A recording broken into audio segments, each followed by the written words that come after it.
every time you wake up between 3 a.m. and 5 a.m. And allow me to talk about why you are waking up between 3 a.m. and 5 a.m. before I give you those three things that you are to do every time you wake up between 3 a.m. and 5 a.m. And that is because I believe the more you know, the more you function. The less you know, the less you function.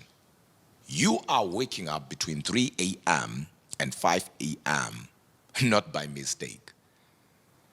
It has crossed the line of the natural. You're not waking up because you want to go to the restroom or you want to go to the loo, you want to release yourself or anything like that. Stop being logical over spiritual things. It is because you are chosen. Yes, you are waking up between 3 a.m. and 5 a.m. because you are chosen. One needs to understand that we have 8 prayer watches. I believe every believer knows that in a 24-hour day. 4 for the day, 4 for the night. And the watch between 3 a.m. and 5 a.m. is known as the last watch of the night. It's also known as the last lap, the last race, or the early morning watch. And of course, watchmen during that watch are known as the chosen ones. And that is because in the spirit, this hour, this watch, is known as the hour of visitation. Not just any visitation, but divine visitation, supernatural encounters. It is during this hour that people will have divine revelations. It is also believed that when Jacob wrestled with the angel of the Lord, it was between 3 a.m. and 5 a.m. Hence, you hear the angel in Genesis chapter 32, verse 24 saying, "Let me go because the day is about to break." So he had an encounter that changed not only his life, but changed the lives of his children and an entire generation because of an encounter that he had in a certain watch. And this is the watch that we are talking about today. When Jesus walked on the water, it is believed that it was between 3 a.m. and 5 a.m. I can go on and on and on and on, but let's move forward. This hour between 3 a.m. and 5 a.m. is also known as the hour of blessing. The hour of blessing. It's time to rise and shine according to Isaiah 60 verses 1. This hour, only the chosen will be woken up. And that is because it is also known as the darkest hour of the day. Let me say that again. The darkest hour of the day. And the enemy loves operating under the cover of darkness. So this is where Satan will release his hosts, will release his strategies to hijack the day. And only the chosen can be able to fight against that. Not only for themselves, but also for their families, for those that are connected to them. I think let me just go deeper and flow in this, and please pay attention.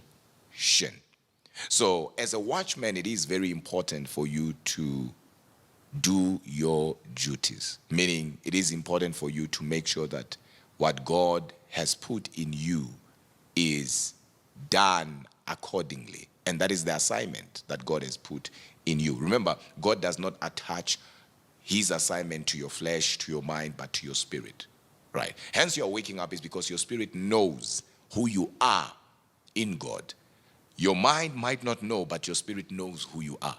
So you are waking up at that time because you are on duty, watchman. And what happens when the watchman watches but doesn't do anything? Let's read the Bible. I wanted to quote, but this one I want us to read it. The book of Ezekiel chapter 33, verses 6. This is King James. Let me try and see what NLT will say, because my Bible there is King James 16:11 approved.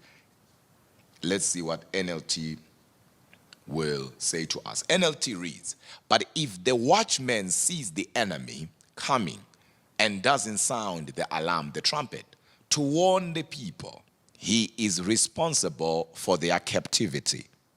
The Bible then continues to say, they will die in their sins, but I will hold the watchmen responsible for their deaths.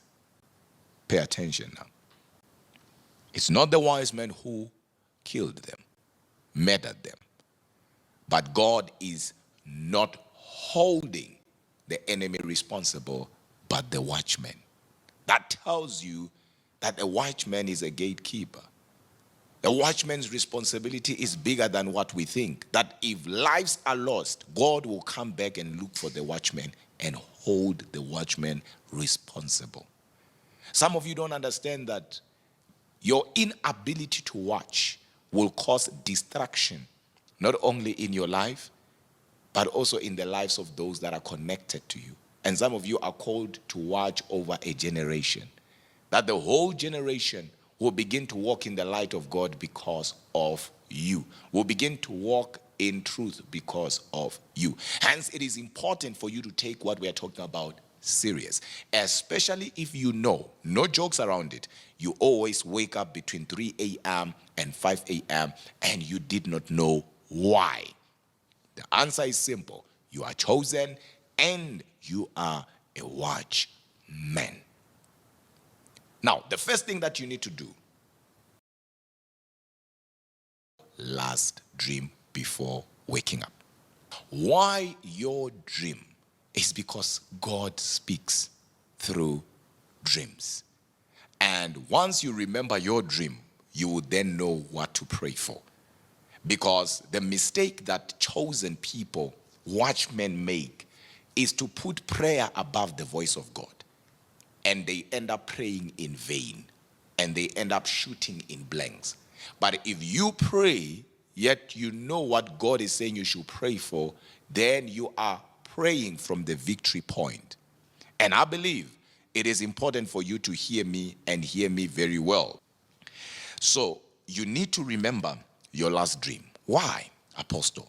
Job 33 verses 14 and 15, or even quote 16, says, God speaks once, yet twice, but men perceiveth it not.